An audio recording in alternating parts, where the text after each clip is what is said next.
La chasse sous-marine peut sembler très facile puisque le chasseur se trouve face à sa cible, à quelques mètres à peine. Parfois, il peut même regarder le poisson dans les yeux.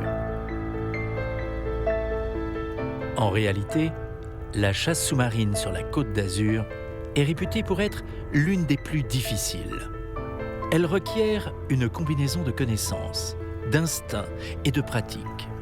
Pour remonter du poisson, il faut savoir choisir la meilleure zone, la profondeur idéale et recourir à la bonne technique au bon moment. Il faut pour cela connaître les fonds et les habitudes des poissons. Napoléon Schiffi et son coéquipier Éric Passolonghi sont des chasseurs complets. Leur territoire de chasse s'ouvre à la sortie du port de Cap d'Aille, une petite commune frontalière avec la principauté de Monaco. De là, ils ont le choix, partir à l'est, jusqu'en Italie sur les plateaux rocheux de la côte Ligure, ou à l'ouest, jusqu'à l'embouchure du Var.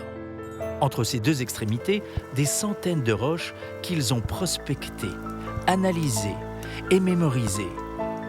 Napoléon et Éric ont passé des milliers d'heures à observer le comportement des poissons en fonction des saisons, de la position du soleil, des courants ou de la température. L'agachon, la coulée, l'indienne, la chasse à trous n'ont plus de secret pour eux. Au bord dans peu d'eau ou au plus profond des tombants, au large, en pleine eau ou en surface, ils arrivent à faire de la Côte d'Azur un terrain de jeu d'où ils sortent le plus souvent gagnants. Dans leurs palmes et guidés par leur expérience, nous allons comprendre de quoi est faite cette polyvalence indispensable aux chasseurs sous-marins.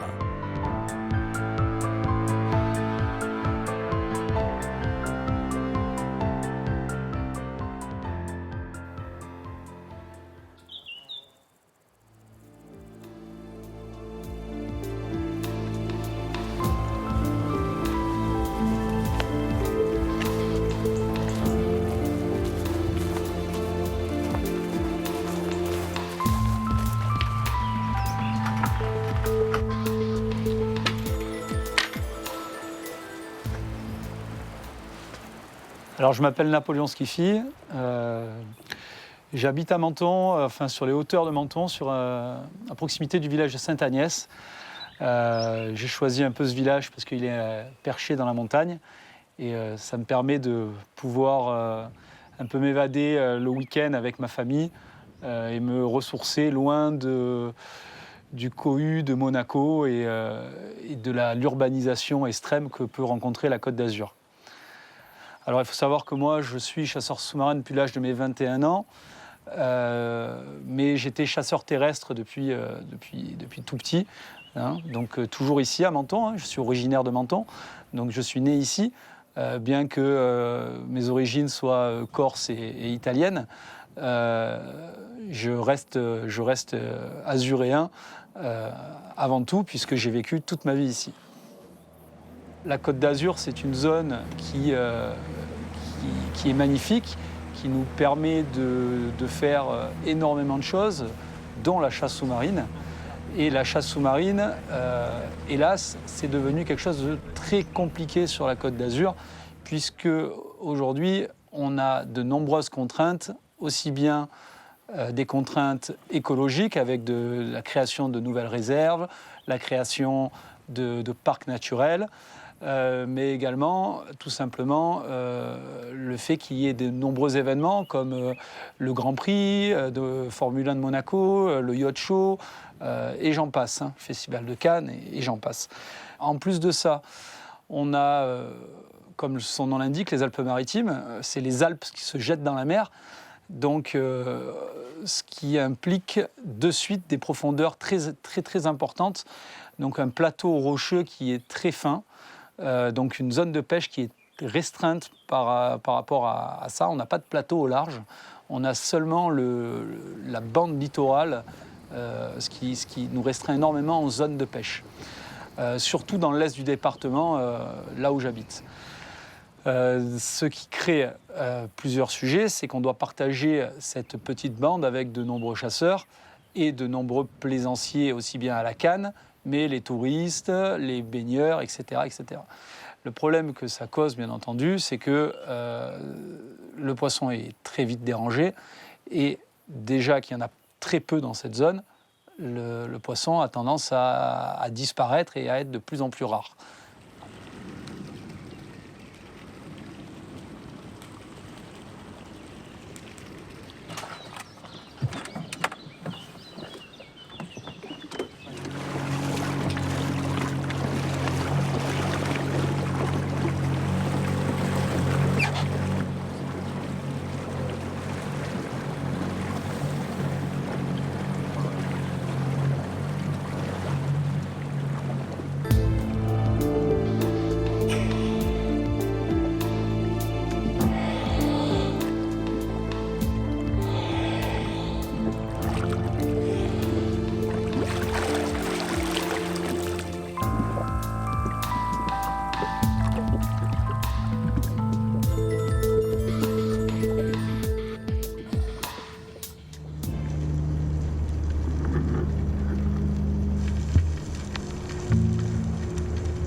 Belle action, un beau banc d'antilles, pas des très gros, et celui-là qui sortait vraiment du lot, plus gros que les autres. Donc je me suis vraiment focalisé sur ce poisson. Les petits sont bien rentrés, celui-là est resté très méfiant et très loin.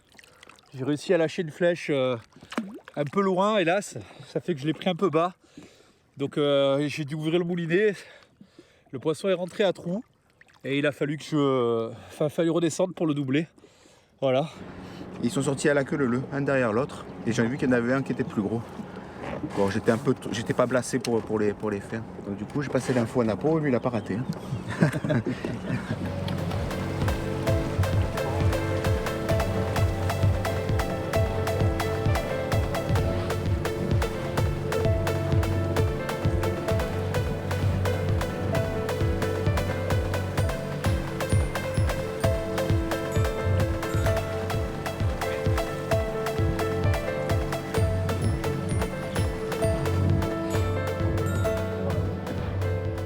Alors on va pêcher sur des pierres un peu isolées en limite de plateau. On va voir un peu s'il y a un peu de poisson à trous. Là on va tous s'équiper, on va pêcher à la gueuse, parce qu'on va pêcher sur 35, 34, 35 mètres. On se stabilise sur la pierre en fonction du courant avec le moteur électrique. Donc là on a un courant qui est d'ouest, donc on se met un peu plus côté ouest de la pierre pour qu'on soit à l'arrière du bateau sur la pierre. Et ça va nous permettre de descendre vraiment très proche de la pierre. Oui, quand la profondeur elle commence à être, quand on dépasse les 30 mètres, il faut vraiment être bien positionné. Parce que tout est fort au fond. Si on est obligé de faire une dizaine, quinzaine de mètres horizontalement au fond, c'est vraiment beaucoup d'efforts et c'est de la perte de temps. Donc il faut vraiment être très bien positionné pour être efficace. La pêche à la gueuse, c'est un peu particulier, parce qu'étant donné qu'on a donc une gueuse qui a un certain poids, on a très peu de plomb à la ceinture. Et on a encore avec des combinaisons qui sont encore très épaisses là, pour la saison. Donc à partir de 15 mètres, à la remontée, on est déjà en positif. Ouais, même plus. Même je suis à une vingtaine de mètres. Donc on est déjà en positif, ce qui permet d'être plus à l'aise au niveau de la sécurité. Parce que s'il arrive un pépin, une syncope, c'est dans les derniers mètres. Et là, on arrive comme un bouchon en surface. Donc il n'y a qu'une personne qui est dans l'eau et l'autre personne qui surveille. De toute façon, on sait quand on plonge à ces profondeurs, on est des métronomes. On sait qu'on doit remonter dans une fourchette de 15 secondes. Et donc ça permet de savoir. Et s'il y a un pépin, le coéquipier, de toute façon, il est en positif. Et donc on le récupère en surface.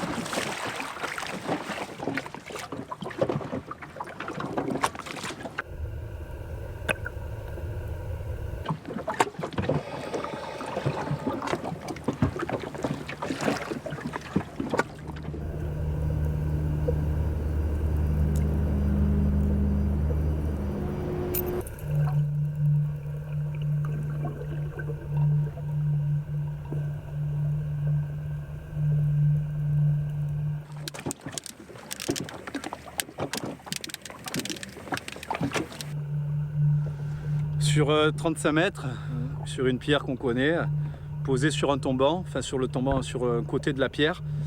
Je l'ai vu à la première apnée, je n'ai pas voulu le tirer parce que je voulais faire une belle image.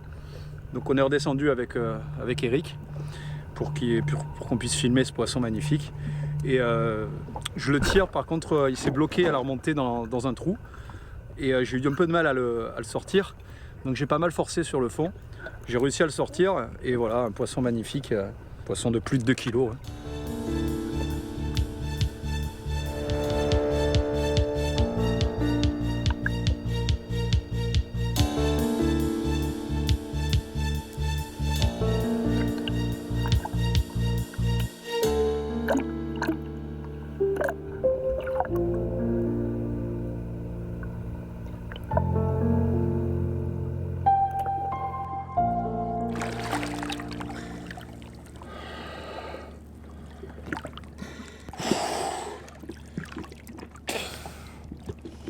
C'est bloqué sur le fond, j'ai beaucoup de mal à le sortir.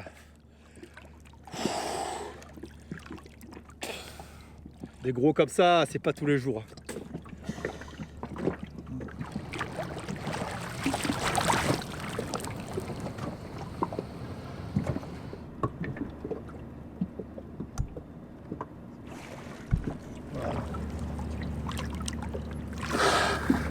Ah non, t'as pas déchargé.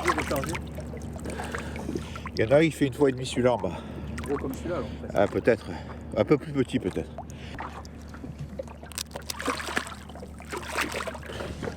C'est bon, joli. Et voilà. Bon Eric, on a fait une belle pêche encore ce matin. Tiens, allez, fais voir un peu. On prend tous les poissons là. Un beau chapeau.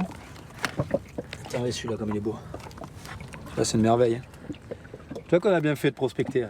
C'était pas mal ces pierres. Il en reste un. De toute façon, tout le poisson qu'on fait depuis le début de la saison, on le fait sur de nouvelles pierres. Donc c'est le temps de prospection, il est De toute façon, c'est toujours pareil. vraiment Pas de secret, important. Les pierres connues, elles sont faites trop regarde. souvent par les pêcheurs Il y a un qui est beau et, d'Antilles et aussi. elles sont vides. C'est sympa celui-là. Un beau poisson. Danti. Donc Et là, là, on a un peu de tout, tu vois, un peu d'agachon, un peu de pêche à trous. On a bien pêché, hein, tu vois, une bonne petite matinée de pêche. Ouais, ce qui est beau, c'est que voilà, ce matin, on était parti pour essayer de faire une céréole. Et c'est vrai que les premiers agachons pour la céréole, on n'a pas vu vraiment de céréole, mais on a vu les petits dentis. Donc du coup, on a changé de technique. Au lieu de rester sur la céréole, il faut s'adapter. On est passé sur le dentier et puis ça a payé, quoi. Ça a payé. Sur une zone où habituellement on ne les voit pas trop. Non, non. Donc c'est pas mal.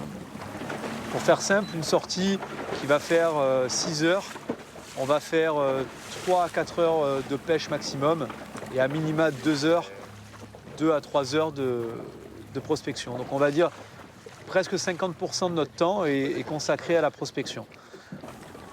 Ouais, mais j'ai peur, je ne veux pas trop te mettre en arrière parce que j'ai peur que sinon tu vois l'autre pierre et que tu retournes sur l'autre pierre. C'est ça ma peur. Je ferme les yeux jusqu'en bas. Je tape et après je les ouvre.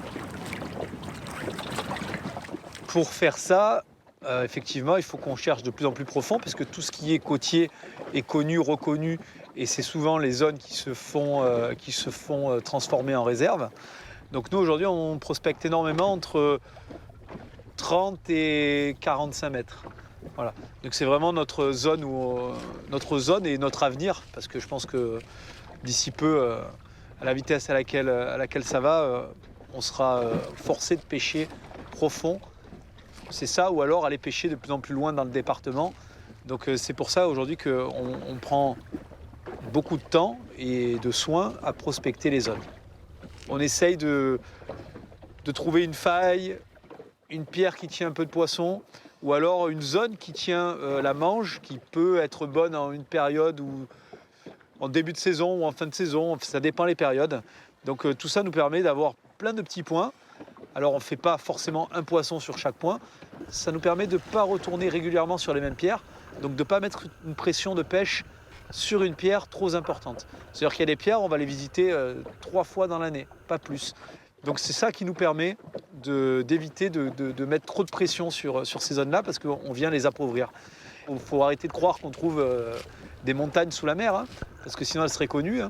Mais on trouve un petit graton qui tient une mostelle, un petit graton qui tient un chapon, un petit graton qui tient des sards. On trouve encore des choses. Donc c'est l'intérêt de la prospection. D'accord ? Sur le dessus, c'est presque du sable. Et de chaque côté, ça fait un peu un tombant en forme de langue. Et alors ? Il y avait des sards qui tournaient, pas très gros, ils devaient faire 300 grammes.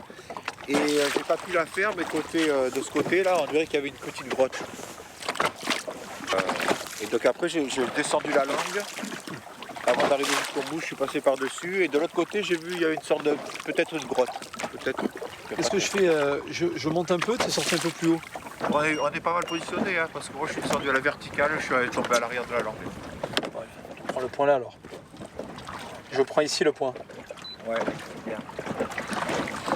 Donc là, ce qui est intéressant, c'est que ces pierres, effectivement, là, elles ne portent pas beaucoup de poissons actuellement. Mais par contre, ce qui va se passer, c'est que selon la période à laquelle on va venir la chasser, quand l'eau chaude va remonter un peu, là, actuellement, on est encore en début de saison, l'eau est encore très froide au fond, on a de la chance de tomber sur des chapons, par exemple, qui rentrent sur cette pierre, ou alors une belle mostelle. Donc, il faut quand même les marquer, même si on n'a rien vu. C'est des pierres qu'il faut qu'on apprenne à pêcher. Et autant elles servent, peut-être qu'on ne prendra jamais de poisson dessus, et on l'effacera un jour, mais au moins pendant 1 ou 2 saisons, régulièrement, il faut qu'on vienne dessus. Et au bout d'un moment, on va trouver soit la période, soit l'espèce qui occupe cette pierre, et selon une température, selon un courant, selon beaucoup de choses. Donc c'est très important, même des petites pierres comme ça qui sont pas, voilà, hein, Eric, comme il nous a dit, c'est pas la pierre du siècle, hein, mais ça vaut le coup de la prendre, c'est important.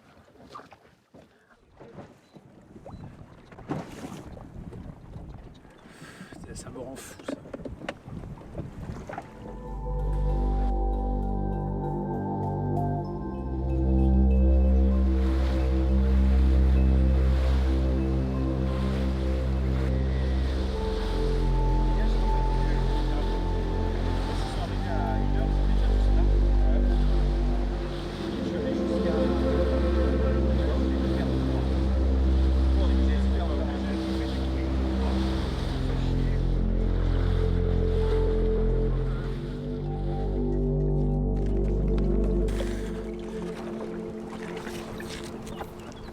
Bon, le denti, pour moi, ça reste le poisson roi de Méditerranée, hein, comme pour beaucoup de chasseurs.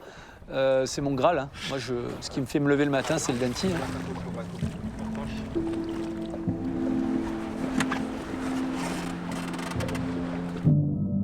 Il se chasse quasiment exclusivement qu'à l'agachon, donc il peut venir relativement facilement, comme il peut être très méfiant. Alors les postes sont quand même un facteur très important. Ça veut dire qu'aujourd'hui, sur le même secteur, il y a des postes. Ça veut dire qu'il y a des zones qui vont rassurer le poisson et qui vont faire venir le poisson plus rapidement, mais également plus proche. Donc avec plus de chances pour le tirer. Alors que sinon, il aura tendance à rester en retrait. Donc c'est un poisson qui demande une maîtrise de l'apnée assez importante.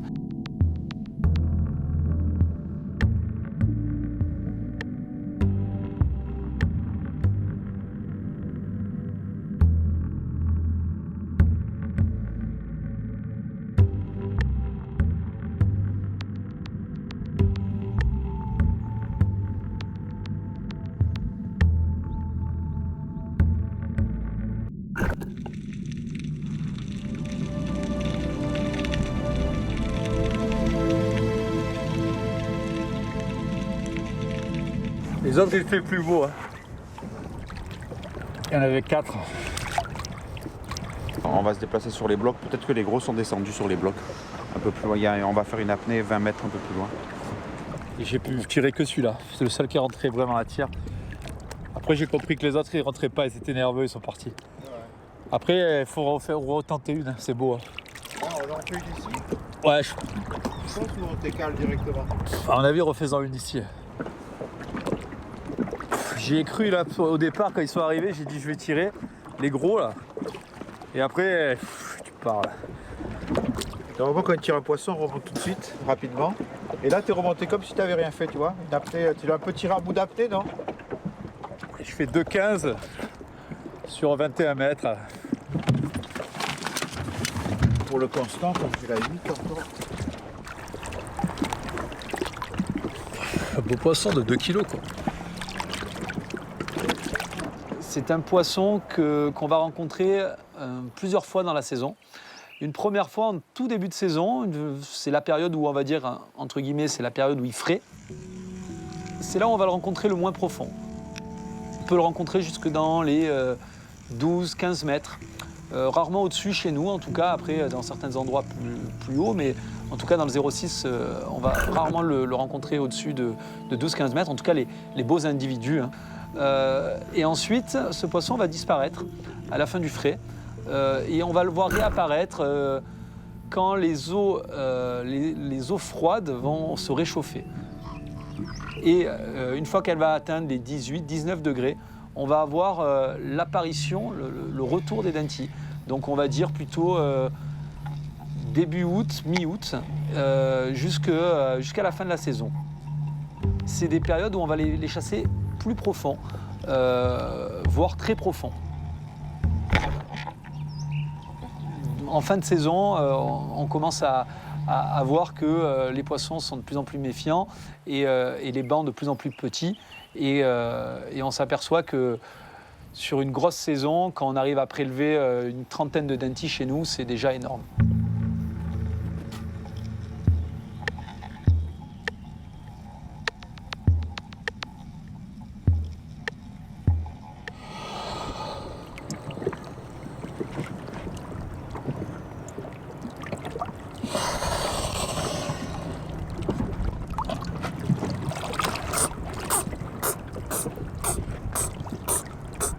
La carpe, ça permet de se remplir au-delà de la normale.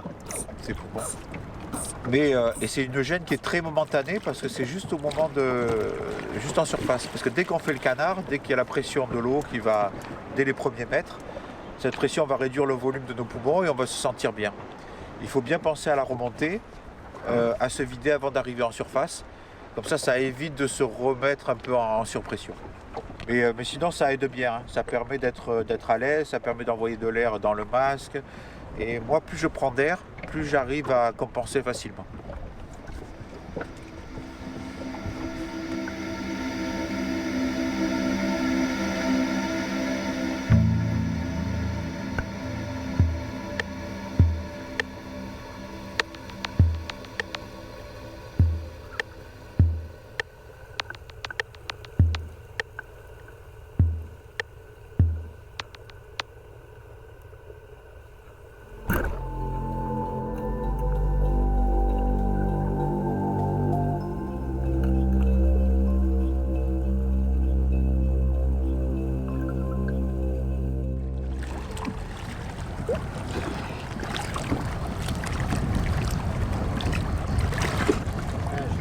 Un chapon jaune.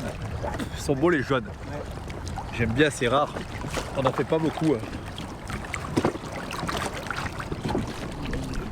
Le chapon aujourd'hui pour moi ça reste le meilleur poisson à déguster en Méditerranée. Ce qui n'est pas négligeable parce que j'aime bien manger. Après pour la pêche du chapon, c'est un poisson qui est très intéressant à pêcher puisqu'il sait se camoufler à la perfection. Moi j'ai appris à pêcher le chapon avec le temps. Au départ je ne les tirais pas puisque déjà j'en voyais très peu. Et parce que je me disais, oui, c'est un poisson qui ne bouge pas.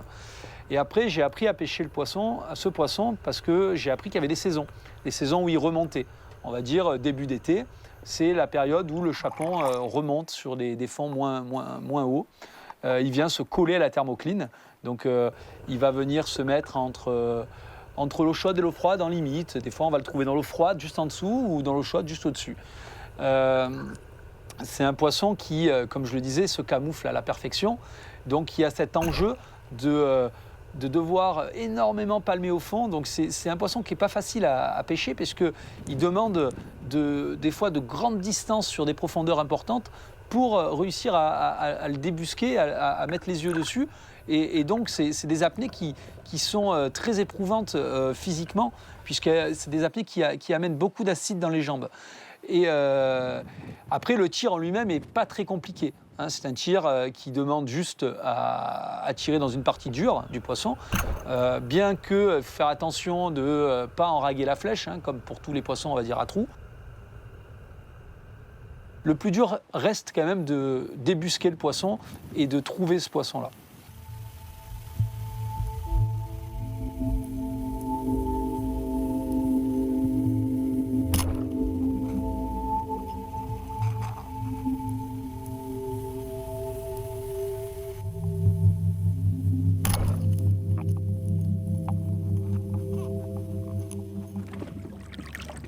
C'est bête.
Alors pendant des années, j'ai énormément pêché à l'agachon et je me suis aperçu que l'agachon, c'était pas forcément toujours la technique appropriée.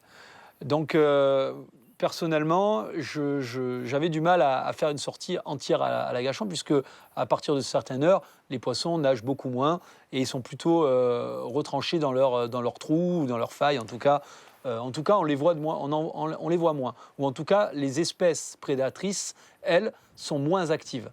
Donc, pour pouvoir continuer à chasser en dehors des heures, on va dire, les plus communes de lever du jour ou du coucher du soleil, je suis parti vers la chasse à trous.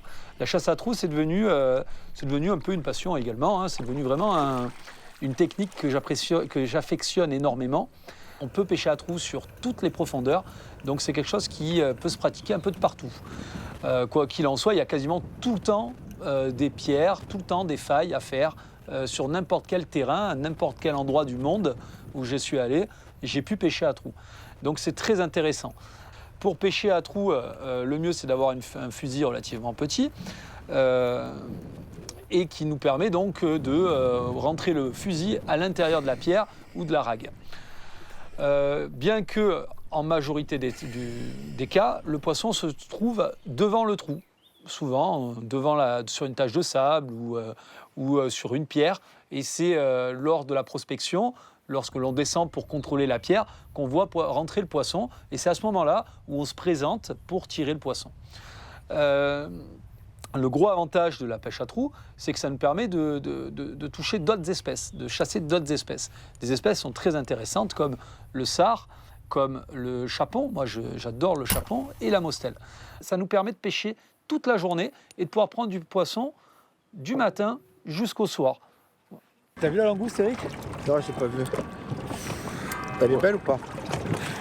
Il y en a une, on peut en faire deux. C'est ça.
ça qu'on galère. J'ai hésité, hein. J'ai hésité. Ah, ne la tire pas. Laisse-la au plongeur. Après, j'ai dit, on la tire quand même.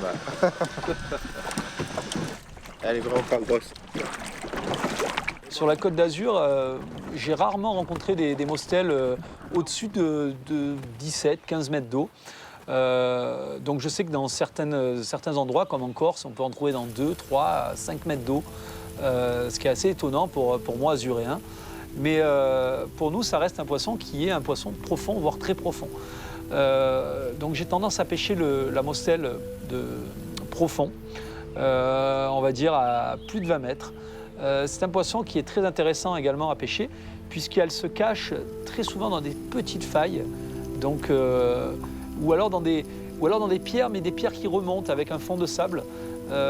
Donc effectivement, c'est des poissons qui demandent une attention importante lorsque l'on se présente sur une pierre, parce qu'on ne la voit pas, souvent on ne la voit pas au premier regard. Ensuite, c'est un poisson qui est très fragile, qui a une chair très fragile, donc il est vraiment important de soigner son tir, de prendre son temps lors du tir pour la tirer de façon, dans une zone en tout cas, suffisamment dure pour ne pas la perdre et la déchirer. Hélas, énormément de mostelles se déchirent à cause de tirs un peu trop rapides ou de mauvais tirs.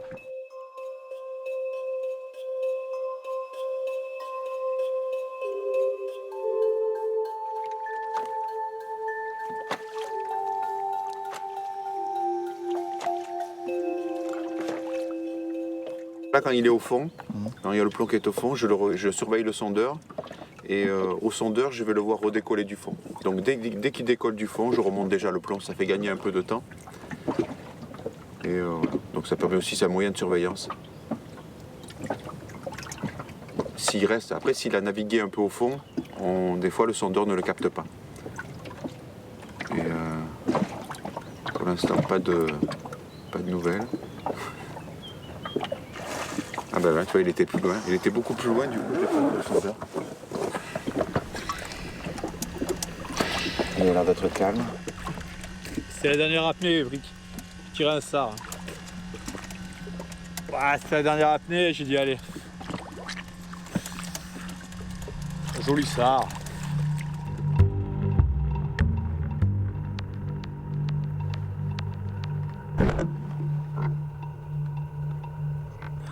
T'as pas vu les dentilles là au fond? Ouais, j'ai vu 2 petits dentilles. Je les ai pas fait, je pouvais pas les faire. C'était petit. Ouais, t'as vu les sards, il y en avait certains qui étaient pas trop mal, il est pas mal. Ouais, j'ai dit allez.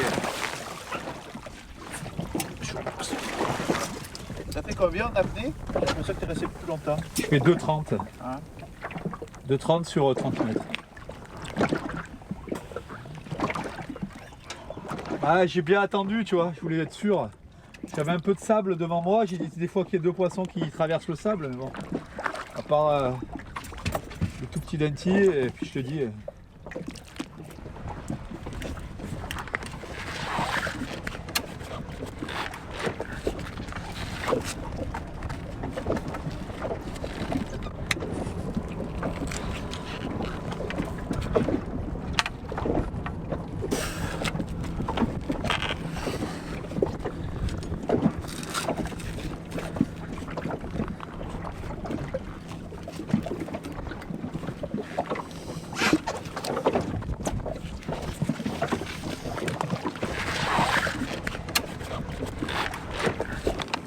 Alors la particularité, c'est que donc ça permet d'être puissant sans recul.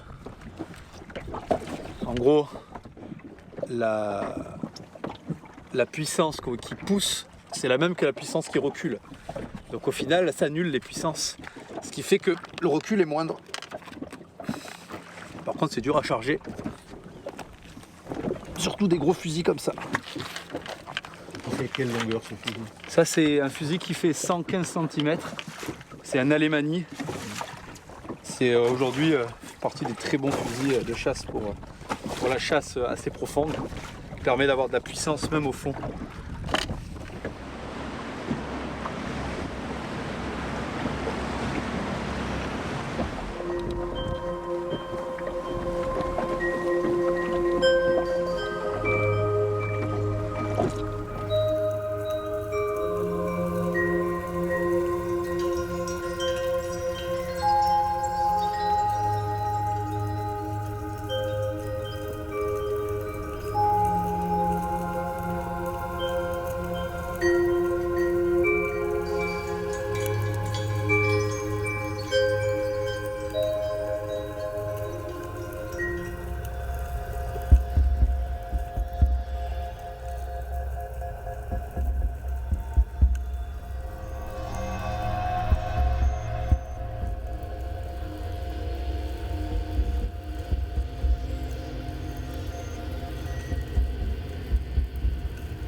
fait une belle action là sur un gros banc de bara. J'arrive à faire je fais un doublé de beaux bara, de gros bara.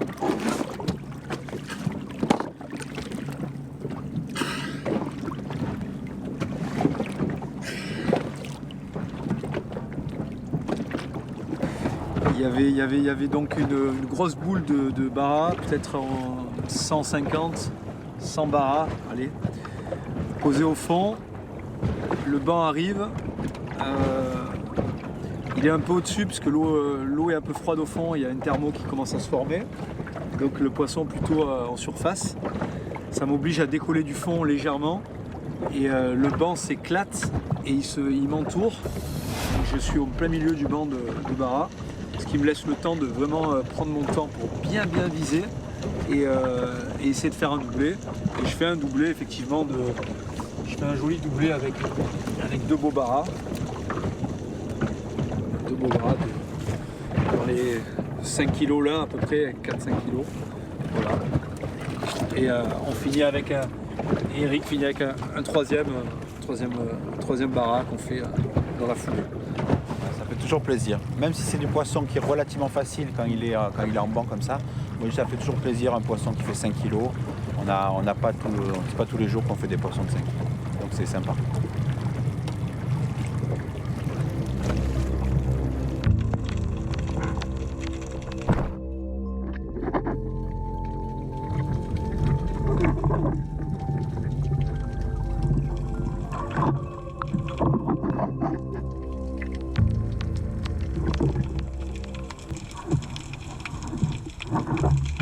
C'est un peu le poisson exotique de Méditerranée.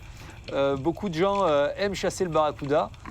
Nous, on va dire qu'on le trouve majoritairement début de saison, quand les grands bancs se forment pour aller frayer. Ce qui est intéressant, c'est que c'est des poissons qui peuvent être gros, donc, et qui ne vivent pas forcément profond. Donc, voire dans pas d'eau, hein, donc on peut faire du barracuda de 3 mètres jusqu'à 20 mètres, une grosse vingtaine de mètres. Donc c'est des poissons qui sont à la portée de beaucoup de chasseurs.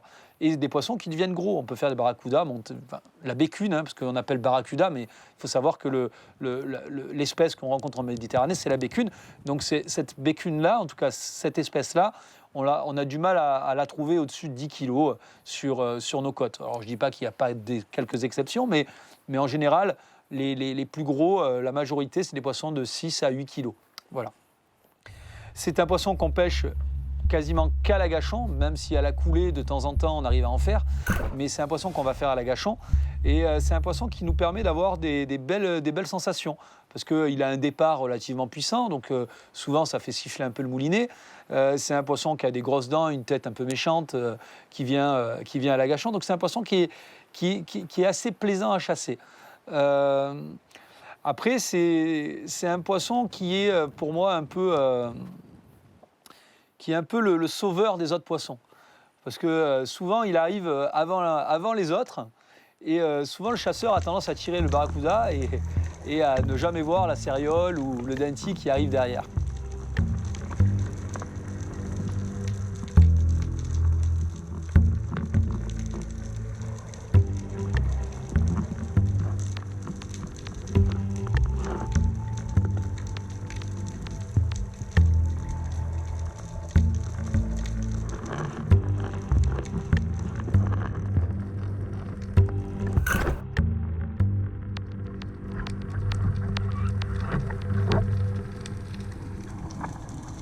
La céréole, ça reste quand même l'un des emblèmes, un peu comme le denti, et l'un des grâles de nombreux chasseurs sous-marins. J'ai la chance d'en faire quand même pas mal dans toutes les saisons. Il faut savoir que la céréole, c'est un poisson qui ne se pêche pas forcément très profond. Moi, je fais beaucoup de céréole dans moins de 20 mètres d'eau. J'en fais profond, mais la majorité, je les fais quand même dans moins de 20 mètres d'eau. C'est un poisson qui se chasse quasiment qu'à l'agachon, enfin en tout cas chez nous. Après, il arrive d'en faire à la coulée également, mais on va dire majoritairement c'est à l'agachon. C'est pourquoi la reine? Parce que ça fait partie des poissons qui deviennent le plus gros en Méditerranée,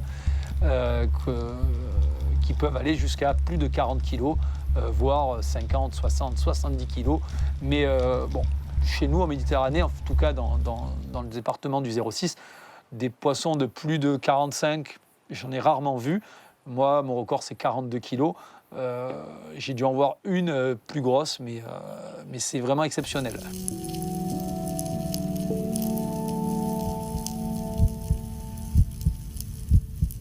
Je les vois 3 fois dans la saison. Une fois en début de saison, quand elles commencent à frayer. Donc c'est la période où elles se rassemblent. On a la chance de voir des gros bancs passer. Une fois en plein milieu de saison, donc en plein été, c'est une période où on va les voir qui... elles viennent manger dans l'eau chaude. Effectivement, c'est toujours la période où il y a cette thermoclime qui est très marquée. Et donc, on les trouve dans l'eau chaude. Donc, elles ont tendance à monter, donc à être plus visibles par les utilisateurs de la mer, hein, les pêcheurs à la canne ou les chasseurs. Et après, la dernière saison, c'est une saison qui se situe vers octobre-novembre. C'est la dernière saison où, pareil, on va les trouver. Donc là, l'eau est chaude quasiment jusqu'au fond. Et on va les trouver, je pense, avant qu'elles partent. Elles doivent venir s'alimenter. Et c'est des périodes où elles sont très actives. Elles ont tendance à chasser énormément. Et c'est là où on a la chance de tomber sur des beaux spécimens.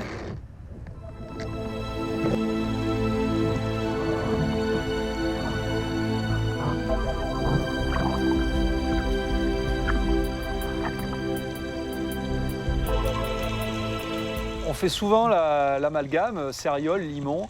Le limon, c'est la petite céréole. Hein, pour moi, un limon, c'est un poisson. C'est une céréole qui fait moins de 10 kg. C'est moi qui me suis donné une tranche, mais on va dire les poissons qui font d'1 kg à 10 kg, ça va être des limons, et de 10 kg à plus, pour moi, ça sera des céréoles. On va dire que les limons, hein, donc majoritairement des poissons de 1,5 kg jusqu'à 3-4 kg, ce sont des poissons qu'on rencontre souvent en banc. Et là, à ce moment-là, ils sont plus faciles à faire à la coulée. J'ai jamais trop compris pourquoi. Souvent, on voit des bancs qui nous tournent autour. Et c'est des poissons qui sont relativement faciles, contrairement aux grosses céréoles.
Après, donc, les autres espèces les plus courantes sur les Alpes-Maritimes, hein, donc dans le 06, ça va être le sard, le loup, la pélamide, par exemple. Ce sont trois poissons qu'on a tendance à croiser de façon régulière. Alors, ces trois poissons, ils se chassent de façon différente. Hein, on va dire le sard plutôt à trous et également un peu à l'agachon. La pélamide plutôt à la coulée ou à l'agachon. Et le loup à l'agachon, mais dans très peu d'eau, et en particulier pour chez nous en hiver, vers le mois de décembre, quand l'eau commence à être froide. Donc c'est un poisson, le loup, qui est assez intéressant, parce qu'il nous permet de de continuer à les pêcher, même pendant la période hivernale, période où on voit moins de dentilles, moins de cérioles, moins de poissons à trous. C'est un poisson qui nous comble un peu la période hivernale, donc c'est un poisson très intéressant et qui en plus a atteint de belles tailles et qui est vraiment très technique à chasser également dans très peu d'eau.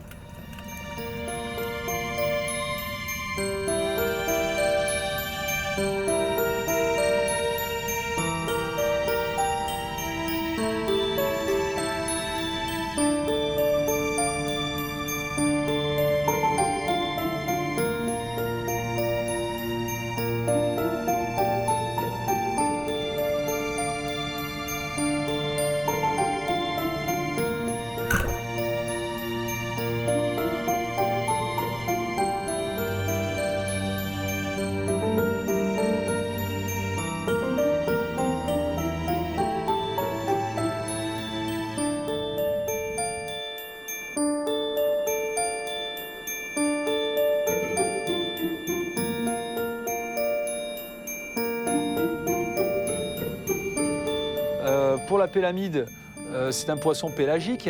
C'est un poisson qu'on va trouver plutôt en été. On peut le chasser dans plusieurs façons, sur des tombants, lorsqu'elles viennent manger dans les bancs de mange, donc de poissons fourrage, mais également on peut les faire dans des chasses. C'est une pêche qui est complètement différente en Méditerranée.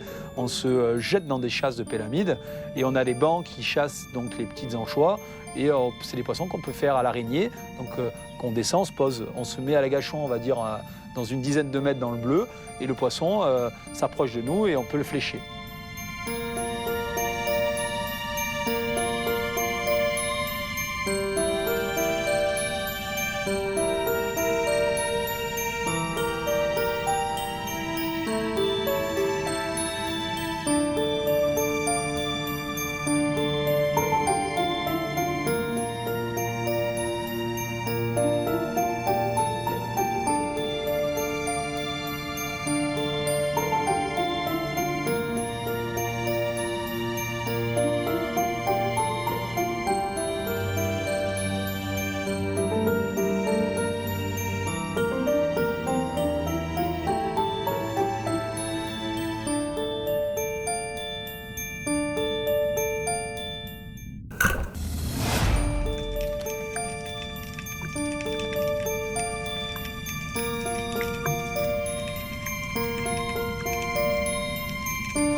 Et après, donc, les sards, c'est une pêche qu'on peut faire à peu près de toutes les façons.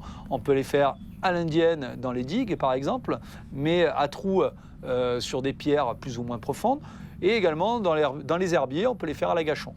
Donc ça nous permet de varier énormément les pratiques de pêche et de chasse dans la journée ou dans la saison ou durant toute une année de pêche et faire tout le temps du poisson sur toute l'année.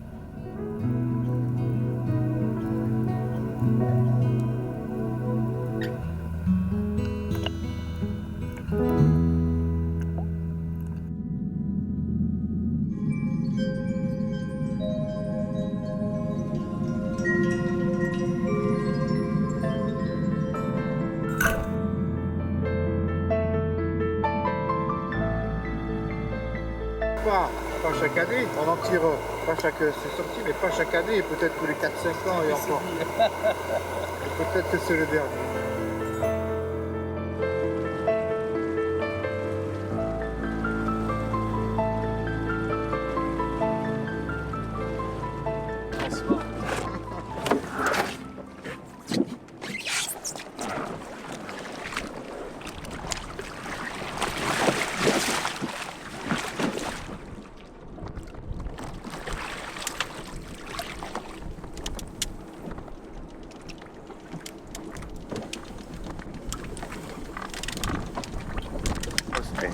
Ah, c'est des très jolies couleurs. Hein.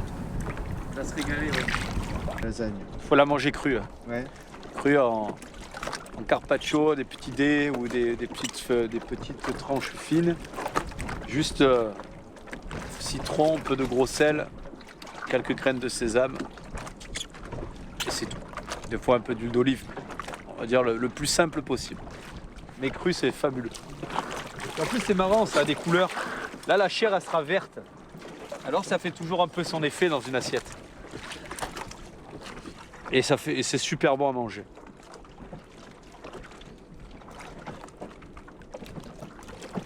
Ça rejoint le Danti.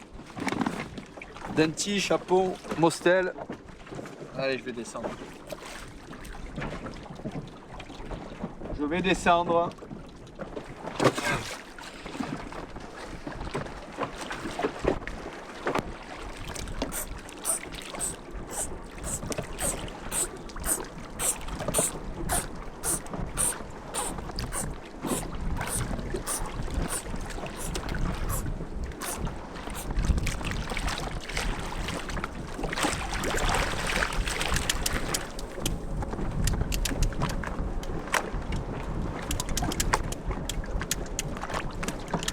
Nous, chasseurs sous-marins, on est une espèce en voie de disparition et en danger.